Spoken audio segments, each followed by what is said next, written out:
easygoing Eagles defining trait and Super Bowl run. St. Paul, Minnesota, Lane Johnson wore a pair of round-rimmed shades to go with the tall, floppy, knit cap perched atop his bald head. The right tackle had swiped the shades from teammate Jay Ajayi, thinking they would improve his look for his podium session during the Super Bowl opening night festivities at Minnesota's Xcel Energy Center.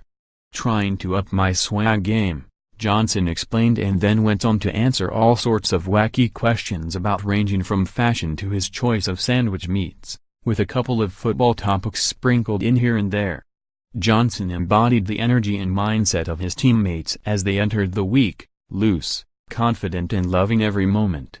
Minutes earlier, while introduced on the stage of the arena, the majority of the Eagles had walked out, filming the scene, a swarm of reporters from all over the world as well as fans, booming music, flashing lights and fireworks. They laughed. They danced.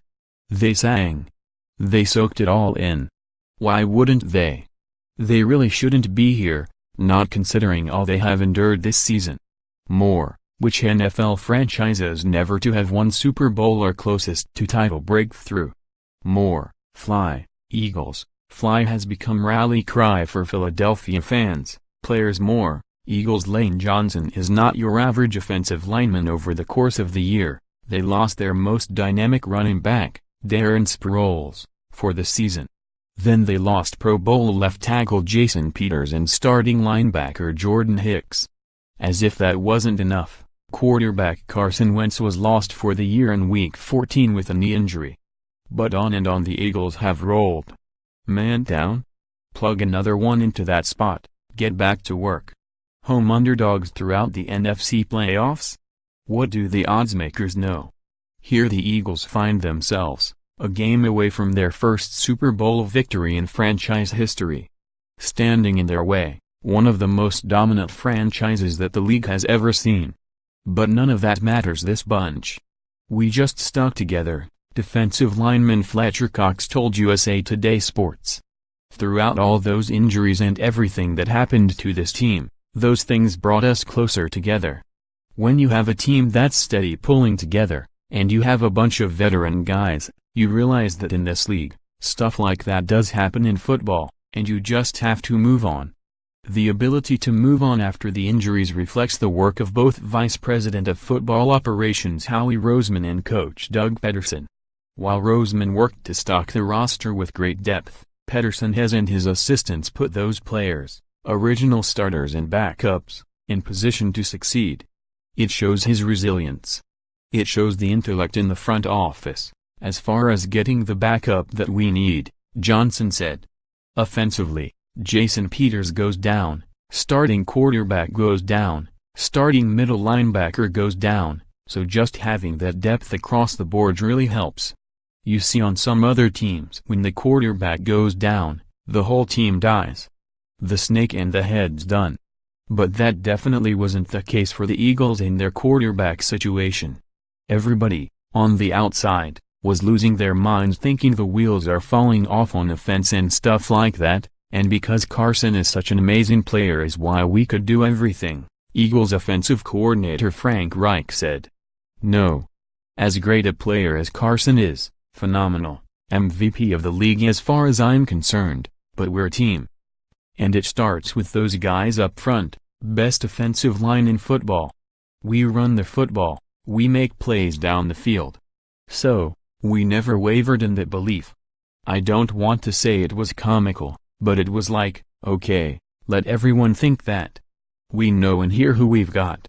And he knows too, so we keep fighting together.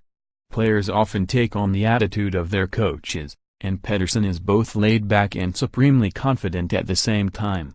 He has preached from day one the importance of teamwork and preparation. He doesn't get the same credit as Bill Belichick for hammering your job into his players' heads. But the same message applies to the Eagles. Said Halapula Vaitai, who took over for Peters at left tackle, "It's our job." The mindset here has always been next man up. If you're the next man up, it's because the staff trusts you. So, it's our job all of us not just the starters, but the backups too, to know what's going on. When your name gets called, You're expected to perform well. You don't want to be the guy that doesn't do well.